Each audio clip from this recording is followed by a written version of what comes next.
संकट के समय सबसे ज्यादा असर अगर किसी पर पड़ता है तो वो है गरीब और प्रवासी मजदूर। इसी मुद्दे पर नरेंद्र मोदी ने अपनी बात रखते हुए कहा कि कठिन हालात में सबसे ज्यादा चुनौतियां उन लोगों के सामने आती है जो अपने घर से दूर रहकर काम करते हैं। उन्होंने कहा कि प्रवासी श्रमिक देश की अर्थव्यवस्था की रीढ़ है और ऐसे समय में उनकी सुरक्षा और जरूरतों का ध्यान रखना सरकार की सबसे बड़ी जिम्मेदारी है। पीएम मोदी ने खास तौर पर प्रधानमंत्री गरीब कल्याण अन्न योजना का जिक्र किया और कहा कि इस योजना का लाभ हर पात्र व्यक्ति तक समय से पहुंचना बेहद जरूरी है। यानी समस्याएं बढ़ने से पहले ही समाधान तैयार रखना होगा ताकि किसी भी श्रमिक को दिक्कत का सामना न करना पड़े। मिडिल ईस्ट में बारूद की ढेर पर बैठी दुनिया और अब शुरू हुआ महाशक्तियों का मंथन।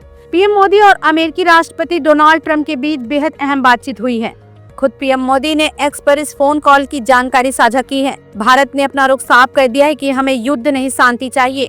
पीएम ने जोर दिया है कि भारत तनाव कम करने की जल्द से जल्द शांति बहाली के हर प्रयास का समर्थन करता है। मिडिल ईस्ट में बारूद बरस रहा है, लेकिन इसकी तपिश अब भारत की रसोइयों तक पहुंच गई है। आम आदमी पार्टी के संयोजक अरविंद केजरीवाल ने मोदी सरकार पर सीधा हमला बोला है। केजरीवाल ने सवाल उठाया है कि जब पूरी दुनिया को पता था कि जंग छिड़ने वाली है तो सरकार हाथ पर हाथ धरे क्यों बैठी रही। आज देश में एलपीजी का हाहाकार है, लोग सिलेंडरों के लिए लंबी कतारों में खड़े हैं और व्यापार ठप्प हो रहे हैं। केजरीवाल का सीधा आरोप है कि ये संकट कुदरती नहीं बल्कि सरकार की तैयारियों की कमी का नतीजा है। दशकों तक दुनिया के आसमान पर राज करने वाली अमेरिकी वायुसेना क्या आज ईरान की चक्रव्यूह में फंस गई है? पश्चिम एशिया के आसमान से जो खबरें सामने आ रही है पेंटागन की रातों की नींद उड़ाने के लिए काफी है। खबर है कि अब तक अमेरिका के 20 लड़ाकू विमान और घातक ड्रोन ईरान की सरहद में ढेर हो चुके हैं, जिन्हें अमेरिका अपना सबसे सटीक शिकारी मानता था। दुनिया के सबसे संवेदनशील समुद्री रास्ते होर्मुज से पाकिस्तान के लिए एक बहुत बड़ी शर्मनाक खबर सामने आ रही है। मिडिल ईस्ट की जंग के बीच खुद को शांति दूत दिखाने की कोशिश कर रहे पाकिस्तान को ईरान ने करारा जवाब दिया है।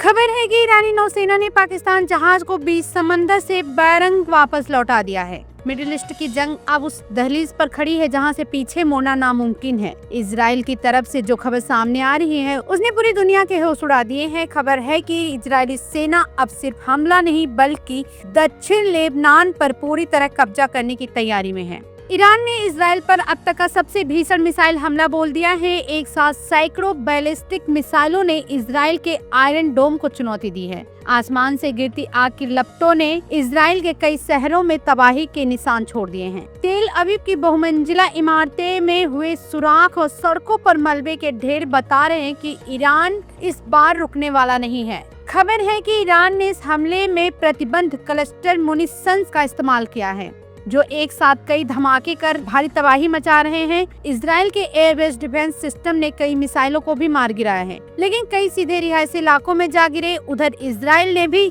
जवाबी कार्यवाही शुरू कर दी है और तेहरान के कमांड सेंटर्स पर हमला बोला है। एलपीजी बुकिंग को लेकर सोशल मीडिया पर चल रही अफवाहों पर लगाम लगाते हुए भारत सरकार ने स्थिति साफ कर दी है। सरकार ने स्पष्ट किया है कि बुकिंग के मौजूदा नियमों में कोई बदलाव नहीं किया गया है। मंत्रालय ने स्पष्ट किया है कि पुराने नियम ही लागू रहेंगे, यानी शहरी इलाकों में 25 दिन और ग्रामीण इलाकों में 45 दिन के अंतराल पर ही आप अगला सिलेंडर बुक कर पाएंगे। सरकार ने जनता से अपील की है कि वे घबराएं नहीं और घबराहट में बुकिंग न करें, क्योंकि देश में गैस का पर्याप्त स्टॉक मौजूद है। अफवाहों पर ध्यान न दें, केवल आधिकारिक जानकारी पर ही भरोसा करें। इजराइल और हिजबुल्लाह के बीच का संघर्ष अब एक नए मोड़ पर है, जहां से पूरे मिडिल ईस्ट का नक्शा बदल सकता है। दक्षिण लेबनान के मोर्चे पर इजरायली सेना का आगे बढ़ना और बड़े क्षेत्रीय युद्ध का संकेत है। इजराइल और हिजबुल्लाह के बीच जारी जंग और सबसे खौफनाक दौर में पहुंच गई है। इजरायली सेना ने दक्षिण लेबनान की सीमा लांघ दी है और उसका मिशन कब्जा पूरी रफ्तार से जारी है।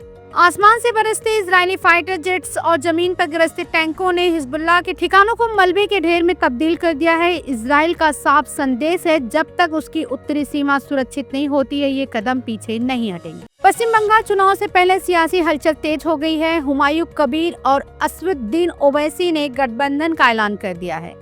दोनों नेताओं ने मिलकर चुनाव मैदान में उतरने का फैसला लिया है, जिससे मुकाबला और दिलचस्प होने की संभावना बढ़ गई है। जानकारी के मुताबिक इस गठबंधन के तहत करीब 20 रैलियां करने की तैयारी है, ताकि ज्यादा से ज्यादा वोटर्स तक पहुंच बनाई जा सके। विशेषज्ञ मान रहे हैं कि नए समीकरण से बंगाल की राजनीति में बड़ा असर देखने को मिल सकता है।